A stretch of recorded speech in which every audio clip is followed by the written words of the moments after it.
Sometimes on the CrossFit Edgel podcast, me and Dallas just hang out and conversate. Fireside chat, just sitting around, a couple good dudes talking about whatever.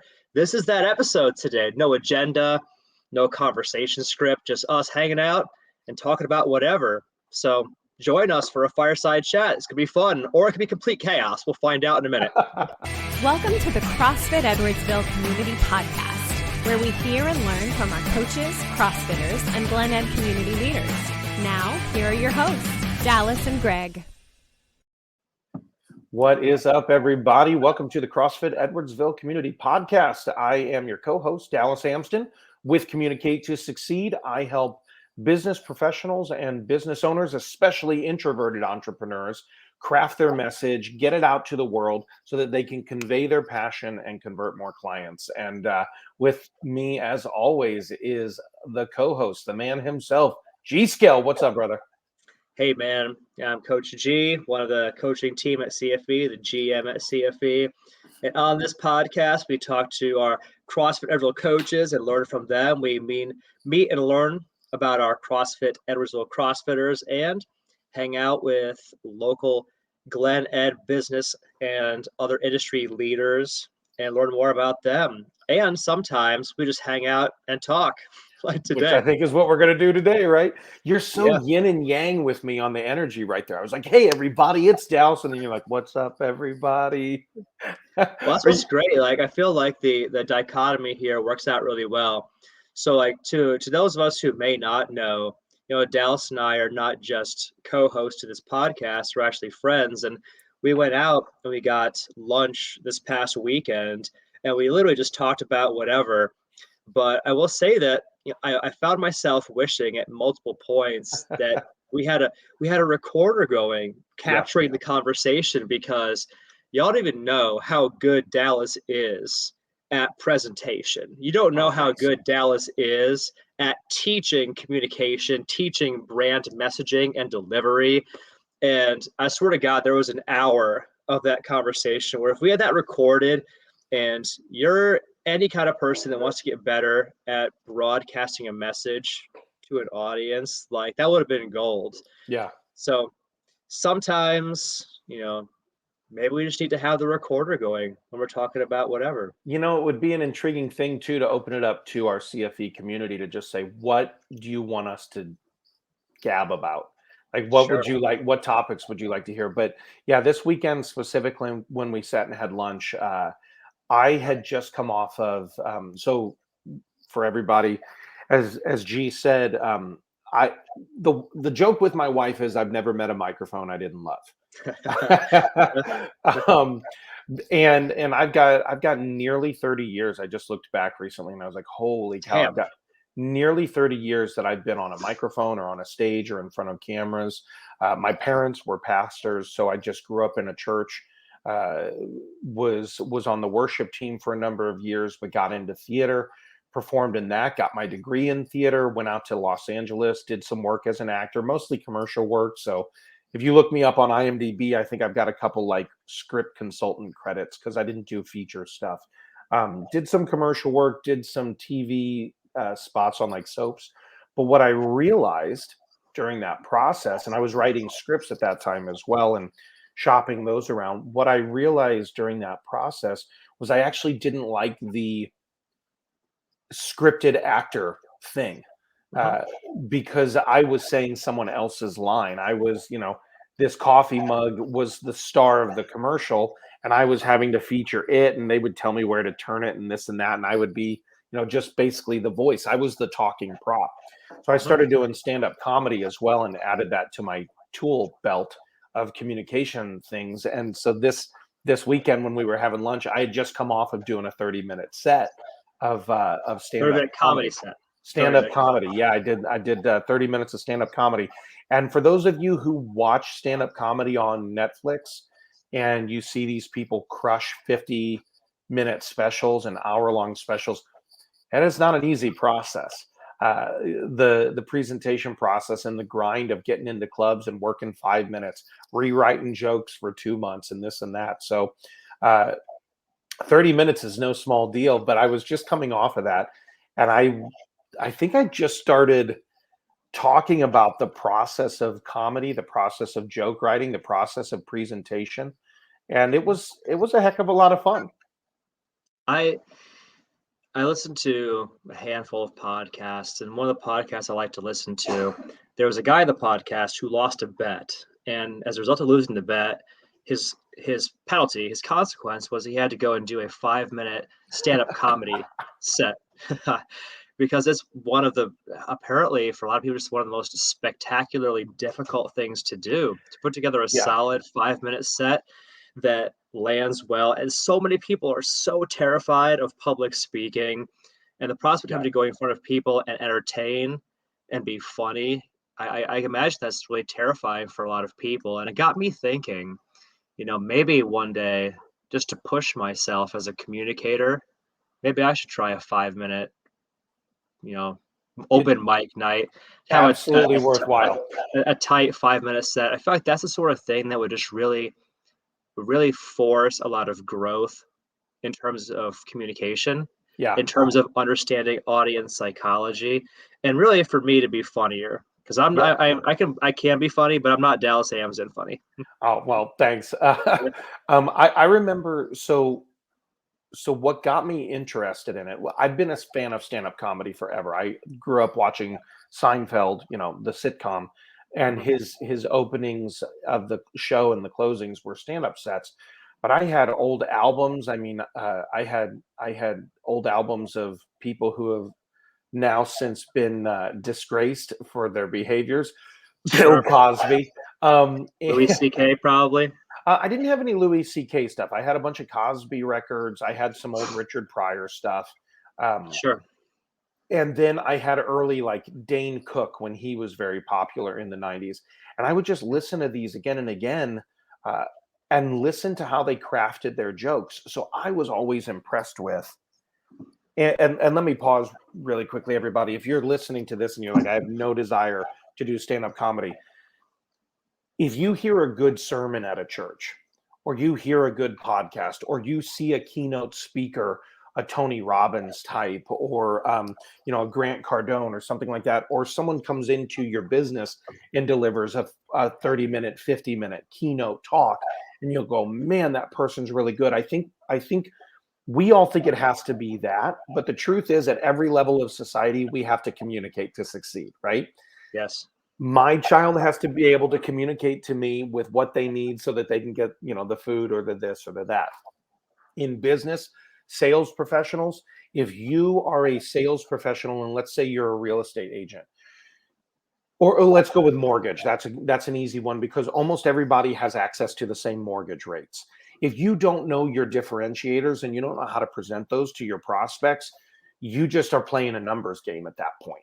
But if you know how to present and communicate effectively and properly, you can separate yourself from the other 10 mortgage officers they've spoken with, or financial advisors, or you name it. Presentation is a big part of success in business. And so while we're talking about stand-up comedy specifically, and obviously you guys can tell by the amount I'm talking in this conversation, presentation, communication is a real passion point for me. But when we are having these conversations, we're talking about the ideal, just like we Yeah. do when we talk about like the CrossFit Games athletes. We're talking about the ideal, but nonetheless, you have to be able to scale presentation tactics at every level of society. And I think that's an Well, important thing to keep in mind. one thing I find fascinating, and I think I got this idea from Tim Ferriss. Tim Ferriss, famous for the 4-Hour Work Week, the Yeah. 4-Hour Body, the 4-Hour Chef, Tools of Titans, Tribe of Mentors. I think it's from one of his books at least. It may not have been him specifically, but the idea that almost anybody that you can name famous in some field who's been some kind of transformative agent, a lot of the time what they did was they paired two pretty damn good skills, Yep. and when you put those two things together, that's what separated them, Yep. right? So, Joe Rogan, for example, he knows mixed martial arts very well because he's been in that field for a long time. He's effectively a content expert, a subject matter expert Yeah. on mixed martial arts, and he has done public presentations for Fear Factor and other things for a long time. So, Right. like, you put his public speaking and his MMA skill together, he's a fantastic MMA commentator. He's great at that, and he's famous for that, right? Yep. And you can think of it like for almost any field that you're in law, you're a mortgage coach. If you take the skill, that technical skill, and pair it with public speaking, you're immediately elite. You're immediately elite because so many people are terrified of public speaking. And I think part of the reason it seems terrifying is that everybody expects themselves to present like Gary Vaynerchuk their first time out, or they expect themselves to kill with the crowd like Jerry Seinfeld does their first time out. And you don't realize that there's so many levels to this. And all of us start here. All of us start here at this level. Like, when I started my professional journey, I was terrified of public speaking. I had no, what's what we're looking for, EQ whatsoever, no presentation skill. I was, the most socially awkward kid. I grew up a bookworm. I spent all my time nerding out, just reading stuff. That was my idea of a good time. And playing video games, which is exceedingly unhelpful for developing your social skills when in the world where video games were not networked, you couldn't talk to your friends while you're playing video games. It's different world. But anyway, there are levels to this, and you can develop that skill and that craft. I joined Toastmasters, and for me, it gave me a safe avenue to begin honing the skill of public speaking, so that when my wife and I had this calling to go and start a church group, Cross Fitness and Nutrition, I had at least a starting point foundation of skill that I could use for presenting to a small group of people about fitness, about nutrition principles. But, a lot of people, I think, have this unrealistic expectation in their head, like, I need to go from terrified of public speaking to being President Barack Obama in one jump. It ain't like that, right? No. It's get a little bit better, practice your craft, get better at this. Add another skill, practice your craft, practice your craft, and grow a skill set so that you get better. And you don't even have to be elite. Like, no, any of us can, we can log on to TikTok right now and see people that are fucking killing the game right now. And you're like, this person's an idiot. Like, how is this person famous? How does this person have 4 million followers? How does this person have 4 million followers? I can speak about this topic way better than this person does. Right. Yeah. And so there's a couple of myth elements when it comes to presentation and public speaking that I always chat with my clients about. And just so everybody kind of knows what I do,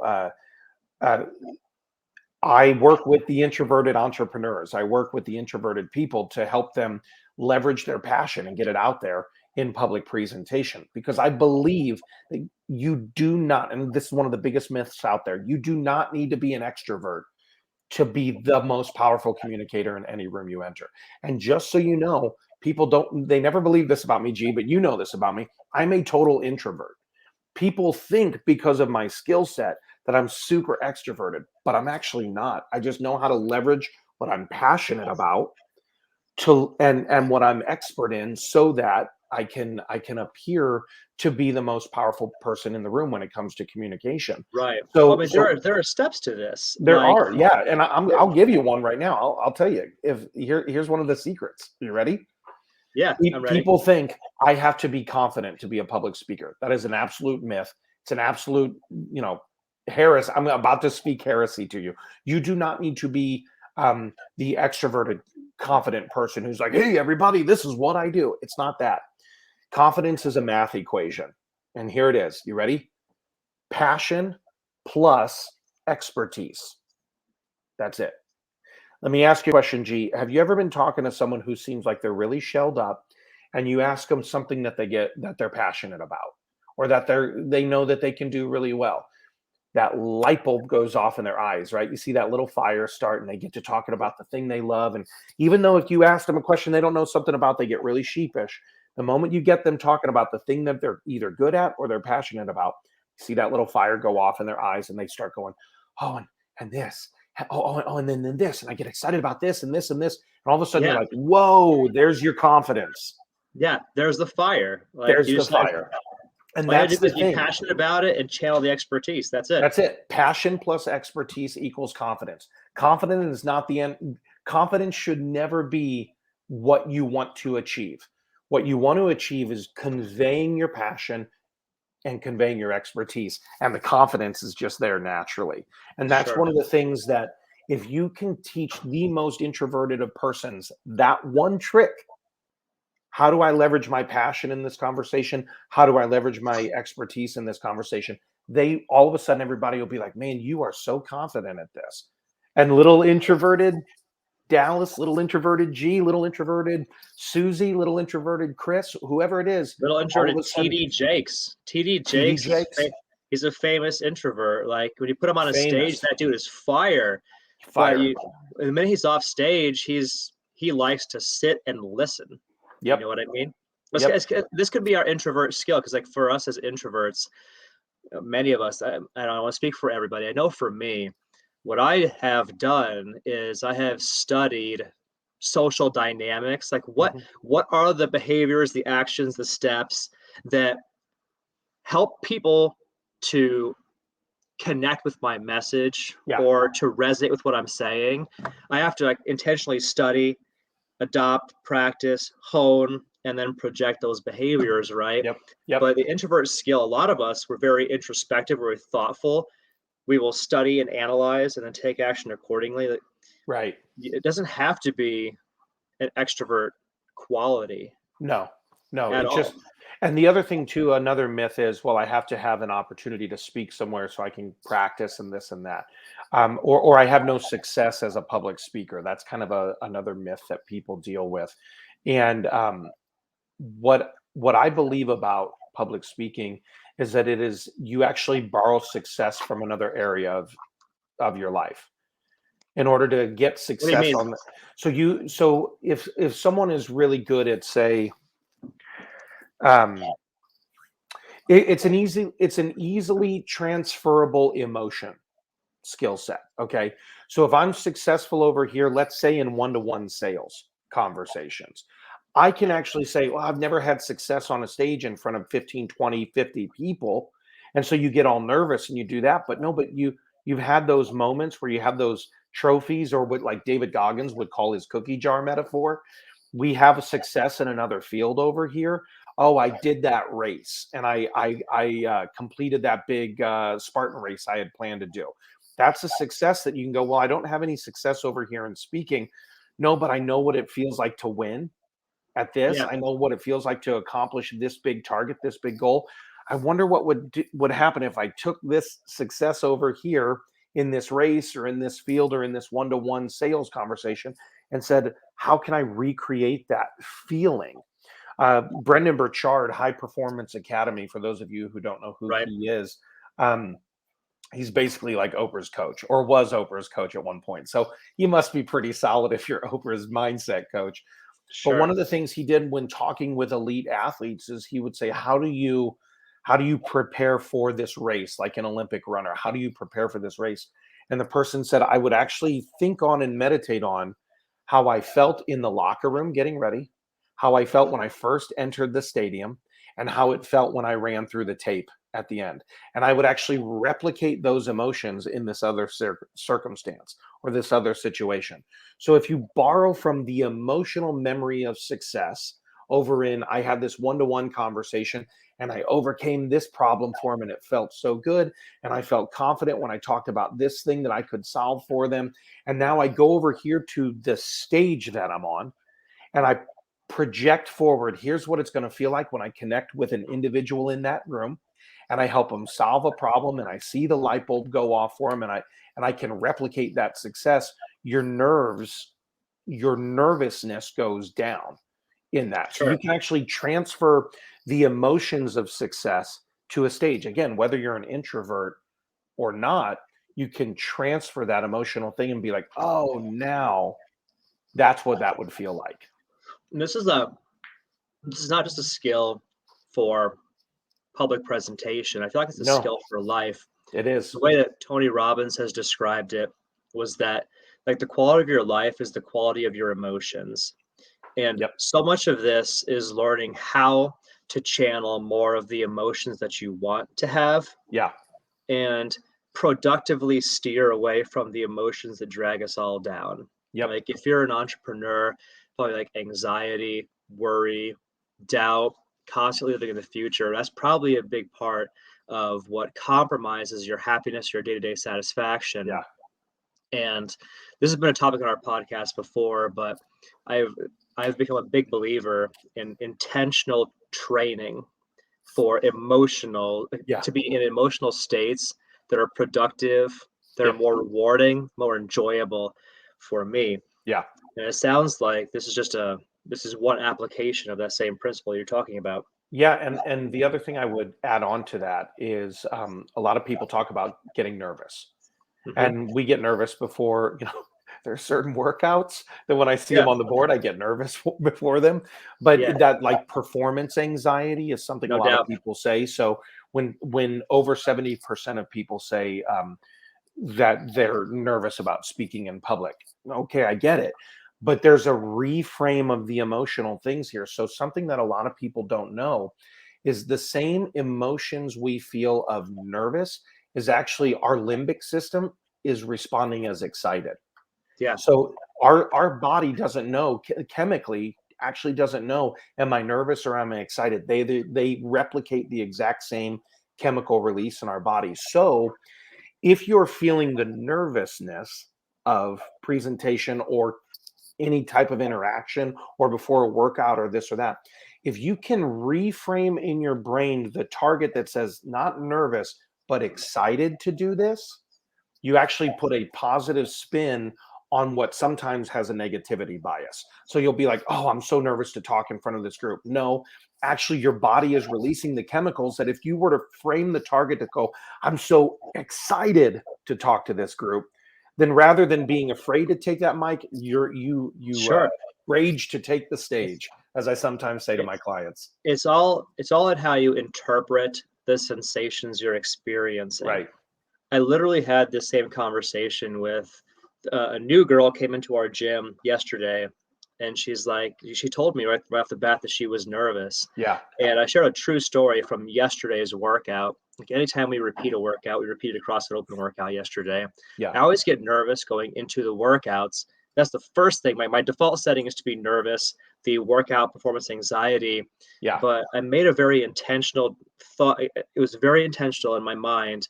You know what I'm feeling, I could accept this as nervousness, or I can reframe, I can interpret what I'm feeling to be excitement.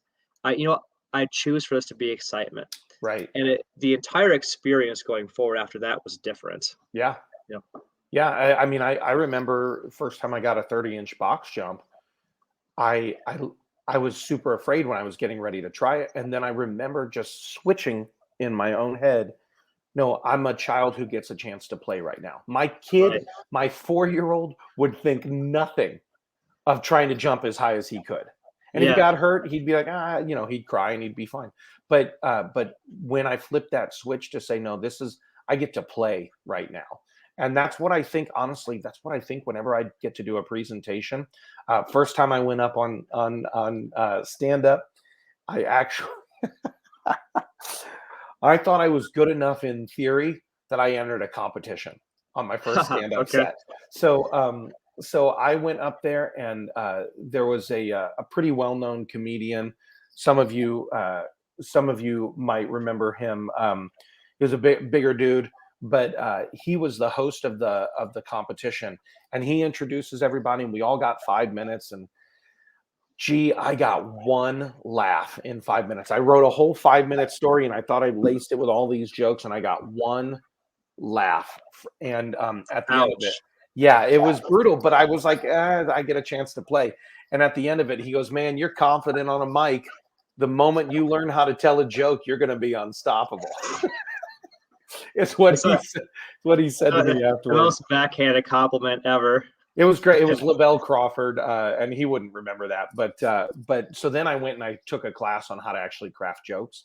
And then when I got up on stage the next time, a few weeks later, I felt way more confident in understanding the formula to do the joke. And then since then you lay that formula on anything. And I think that's life. Once you learn the pattern, once you learn the formula, you can accelerate success in any field, in any industry. Once you learn, like, that's why we do the foundations classes, Right. at CFE. Even if you're coming in and you're a quote unquote seasoned CrossFitter, making sure you master the basics. Michael Jordan, to use the basketball metaphor, Michael Jordan said, once you get away from the fundamentals in any field, the bottom can fall out of your game at any time.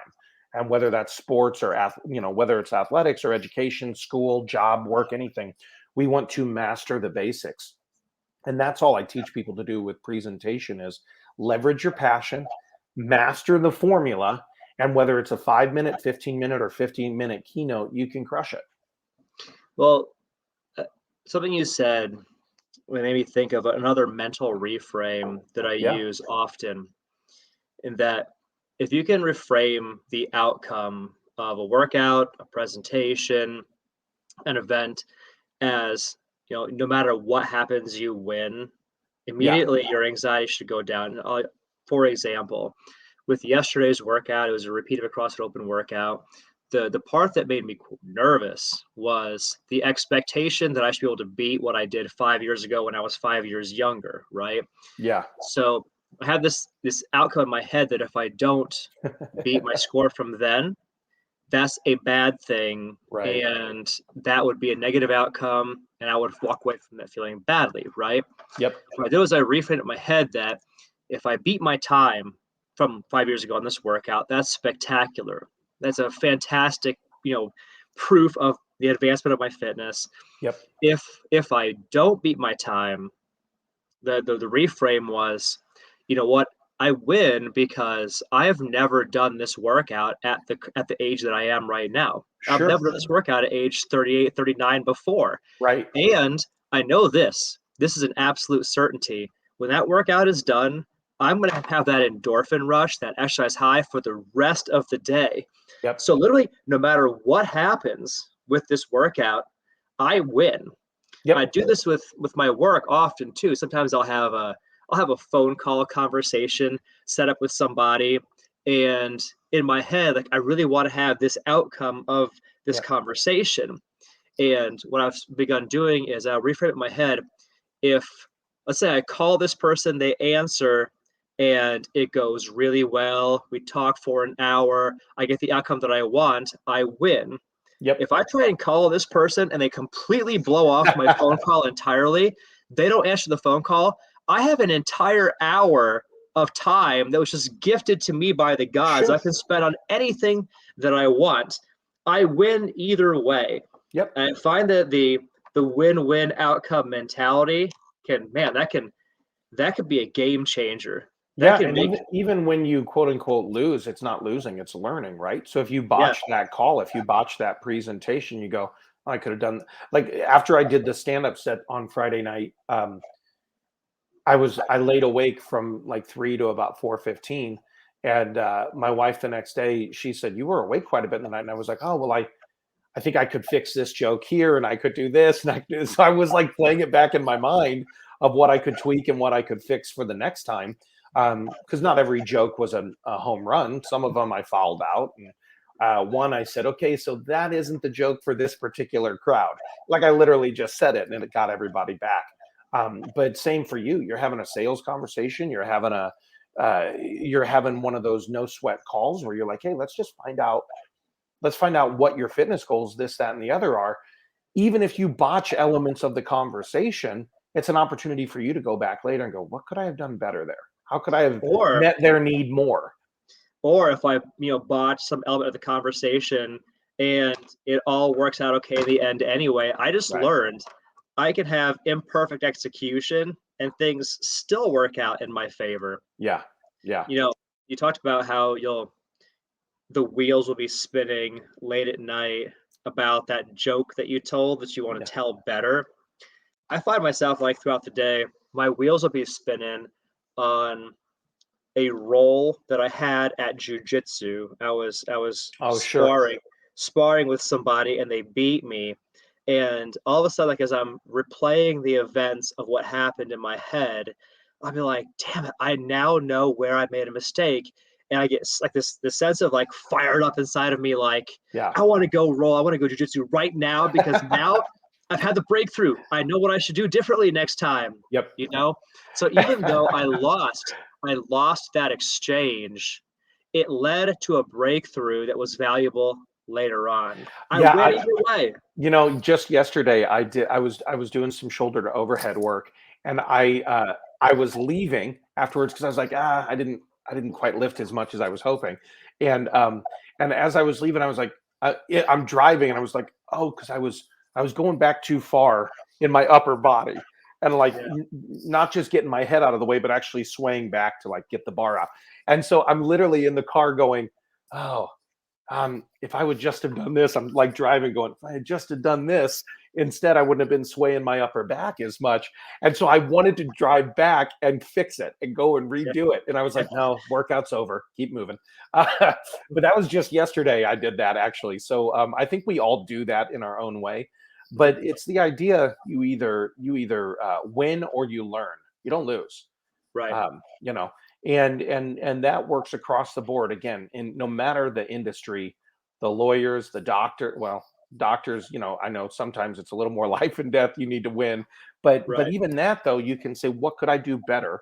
How could I treat that patient better? Or you know, so many things in our life we just have to look at as the process, and presentation is one of them, communication is one of them.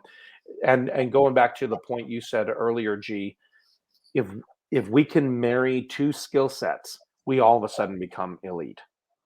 And I think that's so important. So I could keep talking about this forever, but I don't think people will keep listening forever. No, it's so bad. I've enjoyed the conversation. It kind of helped me to wrap my brain around a couple of things that have been kind of marinating in the back of my mind. Yeah. Hadn't like crystallized yet. So I had fun. Hopefully you had fun as well, Dallas. I did. And I'll go ahead and plug myself here real fast, everybody. If you want to have that conversation, again, I help people communicate to succeed, but just reach out to me on Facebook or Instagram at Dallas Amston. I'm currently running keynote mastermind groups. So within 4 weeks, you get the outline and presentation style and get to define your audience. For a 5-minute, 15-minute, and 50-minute keynote, you get a chance in a small group setting to actually run those. So if you want to learn how to be a better presenter and or you need actual presentation help for something coming up, one of my clients right now, she's got 2 podcast interviews in the next couple of weeks, and she's like, hey, I need to be able and ready to present. So reach out to me at Dallas Amston, and I would love to get you involved and see how I can help you present more powerfully and convert more clients as you communicate to succeed. Absolutely. And if you want to learn more about CrossFit Edwardsville, find us on the interwebs. We're on all the social platforms, and we're at CrossFitEdwardsville.com, where you can learn more about what your CrossFit journey looks like by scheduling a no sweat conversation with a coach, low-key phone call. And we can talk to you about what your CrossFit journey looks like so you can look your best, feel your best, and perform your best. Boom. And again, everybody, that's CrossFitEdwardsville.com. And we look forward to seeing you in the next conversation. G, thanks for just letting us just fly by the seat of our pants on. We had no outline today, and it was a lot of fun. So that was fun.